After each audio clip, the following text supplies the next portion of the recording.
소개받은 이원웅입니다.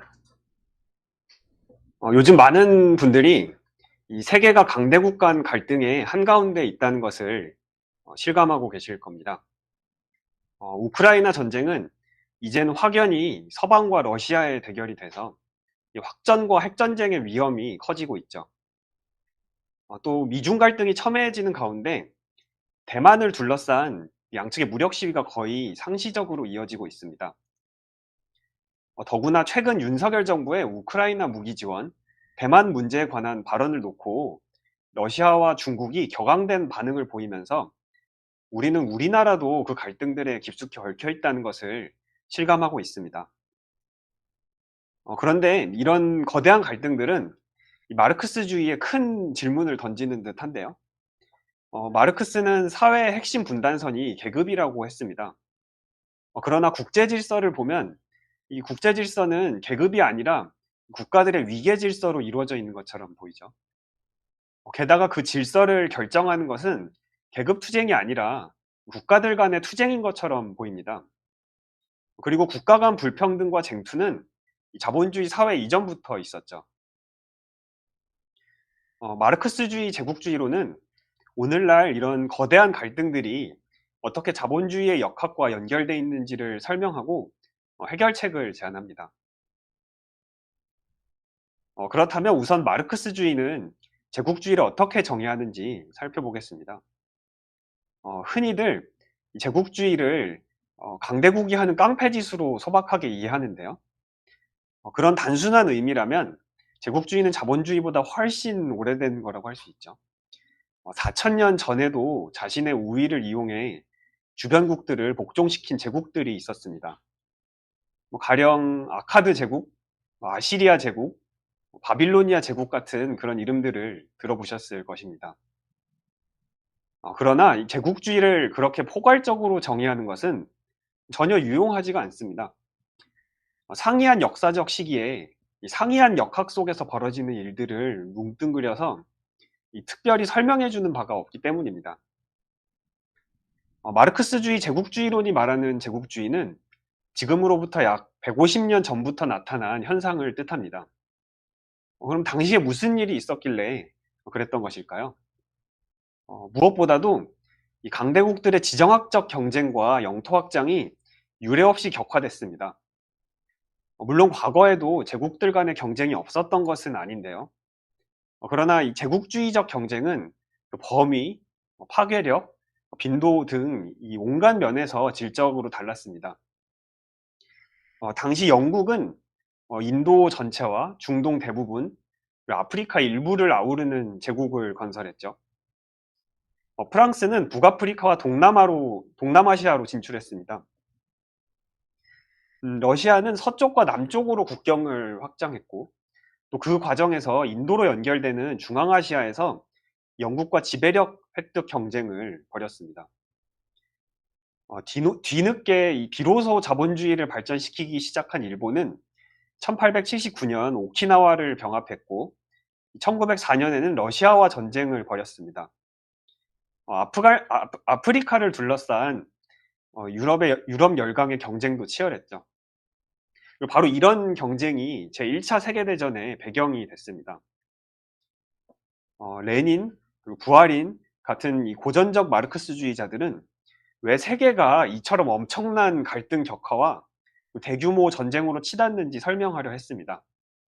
그래서 그들의 분석 대상이 된 현상은 여러 제국들의 경쟁이었는데요. 이 점은 사실 제국주의를 약소국에 대한 강대국의 횡포로 보는 좌파들의 소박한 사고 때문에 중요합니다. 미국에 대해 비판적인 좌파들은 흔히 제국주의를 미국의 횡포로 축소시키는데요. 그러나 고전적 마르크스주의자들은 제국주의를 기본적으로 강대국들 간의 경쟁 시스템으로 이해했습니다. 제국주의에 대한 또 다른 오해는 제국주의를 식민지배로 한정해서 보는 것인데요. 그렇게 보면 식민지배가 대부분 종식된 오늘날은 이 제국주의가 과거지사에 불과할 것입니다.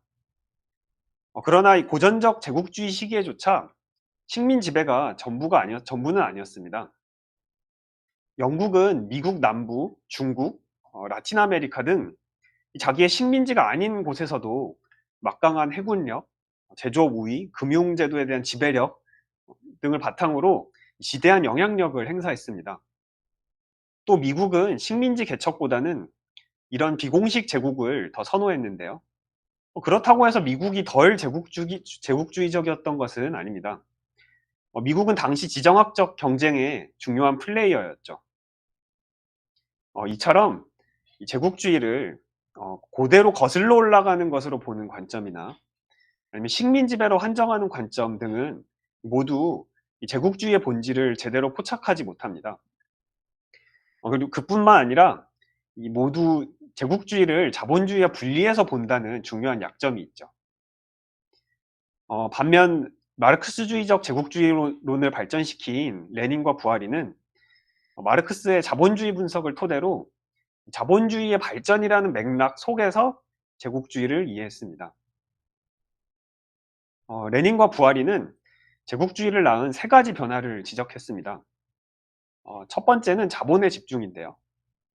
경쟁과 경제 위기의 결과로 작은 기업들이 큰 기업에 흡수되고 그래서 소수의 기업들의 덩치가 엄청나게 커지게 되는 것이죠.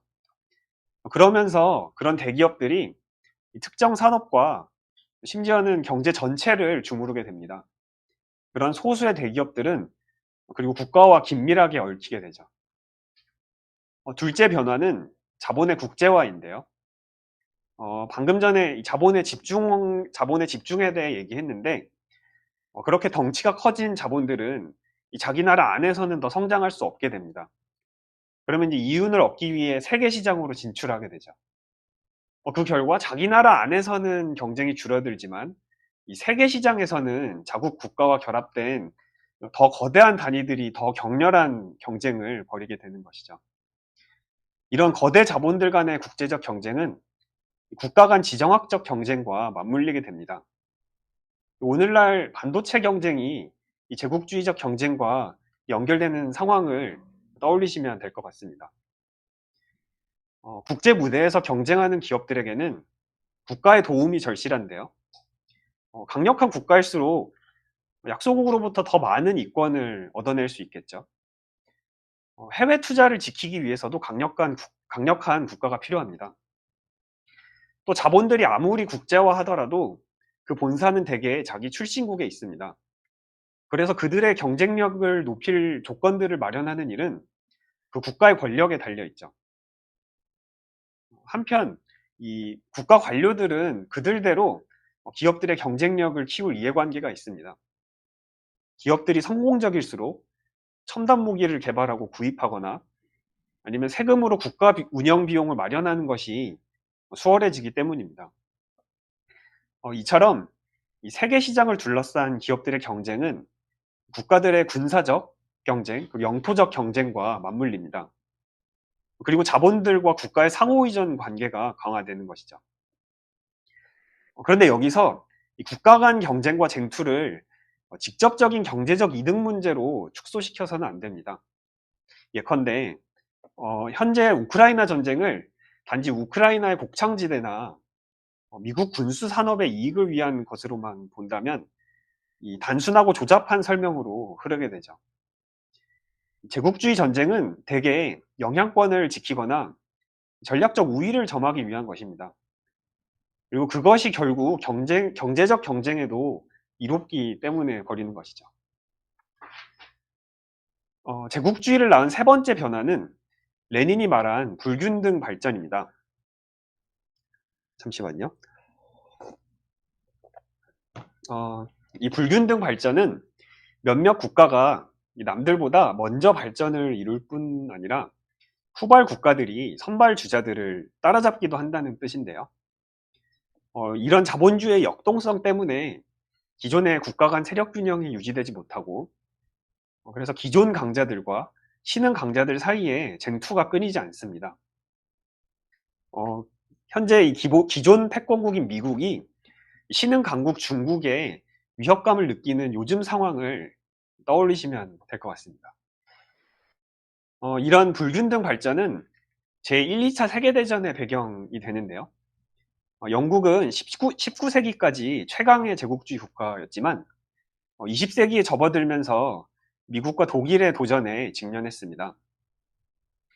이 미국과 독일 두 나라는 제조업 생산에서 영국을 앞질렀고, 특히 독일은 이를 바탕으로 군비를 확장해 영국의 해군력을 위협했죠. 그래서 이처럼 경제적 도전 및 지정학적 도전이 영국에게 제기되면서 제1, 2차 세계대전이 벌어진 것입니다. 이처럼 이 제국주의의 핵심을 요약하자면 이 자본의 집중과 국제화 그리고 불균등 발전에 따라 이 경제적 경쟁과 지정학적 경쟁이 결합되는 것이라고 할 수 있습니다. 이 제국주의를 이렇게 이해한다면 제국주의는 본질적으로 오늘날에도 계속되고 있는 것이죠.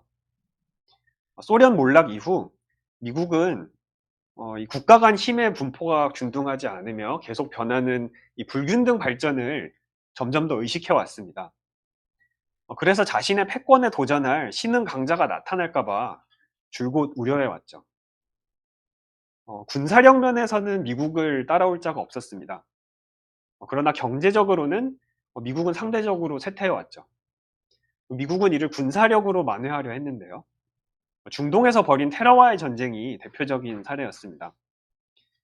미국은 2001년 9.11 공격을 계기로 이 아프가니스탄과 이라크를 침공하고 거기에 친미 정권을 세웠습니다. 그럼으로써 이 미국의 힘을 재확인시키려 했습니다. 또 그 중동산 석유에 대한 지배력을 장악해 그에 의존하는 다른 주요국들을 다잡으려 했죠. 그러나 이 아프가니스탄 전쟁과 이라크 전쟁은 실패했고 미국은 수렁에 빠졌습니다. 게다가 엎친 데 덮친 격으로 2008년에는 미국발 세계 금융위기가 터졌는데요. 이 위기는 미국의 경제적 쇠퇴를 더 분명하게 드러냈습니다. 반면 이 중국은 이 기간에 빠른 경제 성장을 이루며 국제적 위상을 높였습니다. 미국이 2008년 위기의 진앙이었던 데 반해 중국은 위기에서 빨리 탈출했죠.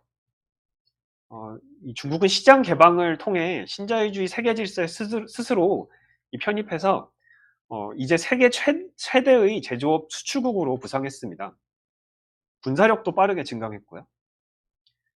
이후 미국은 이 중국의 도전에 대응하는 데 역량을 집중하려 했습니다. 그러나 그 과정은 순탄치 않았고 트럼프 정부 들어 비로소 본격화됐습니다. 그리고 현재 바이든은 이를 더 일관되게 추진하고 있죠. 그리고 그러면서 이 많은 사람들이 피부로 느낄 정도로 세계가 불안정해지고 긴장이 높아졌습니다. 오늘날 미중 갈등은 흔히 신냉전으로 불리는데요. 그러나 이 냉전과의 결정적 차이가 있습니다. 소련과 달리 중국은 세계 시장 질서에 편입되면서 부상했습니다. 세계 주요 경제국들과 중국은 상호 긴밀한 관계를 맺고 있죠. 그래서 동맹을 끌어들여서 중국을 고립시키려는 미국의 정책은 뜻대로 되고 있지 않습니다. 미국의 주요 동맹들에게 이 대중국 투자와 무역은 매우 중요합니다. 이거는 미국도 마찬가지고요. 여전히 많은 미국 기업들이 중국에 투자하고 있고 여전히 미국 경제는 이 중국에서 오는 싼 수입품에 상당히 의존하고 있습니다. 이런 점에서 미중 갈등은 제1차 세계대전에서 격돌한 영국과 독일의 관계와 더 유사한데요. 당시 영국은 독일의 최대 수출 시장이었고 많은 독일 기업들은 영국의 금융가에서 투자 자금을 조달해 왔습니다. 그리고 이러한 경제적 상호 의존이 이 전쟁을 막지 못했다는 사실을 명심해야 합니다. 이 영국과 독일의 경제적 상호 의존은 오히려 모순과 갈등을 더 심화시켰습니다. 그리고 당시 독일은 앞서 얘기했던 것처럼 영국의 경제적 도전과 군사적 도전을 모두 제기했죠. 오늘날 중국도 비슷한 상황입니다. 중국이 당장 미국을 대체하는 세계적 패권국이 되려 하는 것은 아니지만 중국 제조 2025로 기술 부문에서 미국의 우위에 도전하려 합니다. 또 초음속 미사일 등을 개발해서 자신의 주변 지역에서 미국의 미사일 방어 체계를 무력화하려고 하죠. 그럼 이제 그 마르크스주의 제국주의론의 의의를 지적하면서 발제를 마무리해 보겠습니다. 이 제국주의론은 자본주의가 계속되는 한 인류가 끔찍한 전쟁의 위협에서 결코 벗어날 수 없다는 것을 보여줍니다. 그런데 이 제국주의 문제를 둘러싼 논쟁의 역사를 보면요. 이런 결론에 반대하는 주장이 늘 제기됐습니다. 자본주의 전개 과정에서 나타난 이러저러한 변화 때문에 이제 제국주의는 끝났다는 것이죠. 그리고 좌파에서도 이런 주장이 제기돼 왔습니다. 제1차 세계대전 때 독일 사회민주당 지도자인 카를 카우츠키가 그런 주장을 폈는데요. 카우츠키는 이 전쟁이 경제를 망치기 때문에 자본가들이 전쟁을 중단할 것이라고 주장했습니다. 그리고 자본주의가 제국주의를 넘어 전쟁 없는 초제국주의 단계로 나아갈 것이라고 주장했습니다. 그런데 카우츠키가 그런 주장을 하고 겨우 4반세기가 지나서 또다시 세계대전이 일어났죠. 그 후에도 초제국주의론의 변형들이 거듭 제기됐습니다. 그러나 그럴 때마다 이 제국주의 국가들이 전쟁을 벌여 그것이 틀렸음이 입증됐죠. 제국주의 전쟁을 이해하지 못하면 심각한 정치적 무장해제 상태에 빠질 수 있습니다. 마르크스주의 제국주의론을 통해 우리는 이 제국주의자들이 내세우는 명분의 이면에 있는 패권 경쟁을 꿰뚫어 볼 수 있습니다. 현재 미국은 중국과 러시아를 권위주의 진영의 대표자로 지목하면서 민주주의를 지키자는 명분으로 동맹국들을 결집시키고 있습니다. 그러나 여기에 환상을 가질 이유는 없습니다. 미국은 최강의 군사력으로 패권 유지를 위해서라면 무슨 짓이든 할 태세가 돼 있는 세계에서 가장 위험한 국가입니다. 그리고 이런 미국에 맞서는 것은 중요한 과제이죠. 그런데 미국에 대해 비판적인 좌파들 중에는 반대로 중국에 기대를 거는 사람들이 적지 않습니다. 중국 지배자들이 새로운 다극적 질서를 대표하고 있다는 것이죠. 그러나 여기에도 환상을 가질 이유가 없습니다. 중국은 신자유주의 질서에 편입해 자국 노동자들을 쥐어짜는 방식으로 경제를 성장시켰습니다. 미중 갈등은 상이한 질서 간의 대결이 아닙니다. 세계 자본주의 체제 내의 제국주의적 갈등인 것이죠. 한편 한국이 미국과 중국 사이에서 균형을 잘 잡아야 한다는 주장도 꽤 영향을 미치고 있는데요.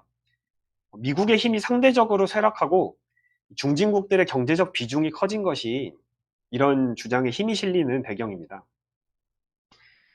이런 주장은 미국에 협조하면서도 중국의 눈치를 보지 않을 수 없는 한국 지배자들의 처지를 반영하는데요.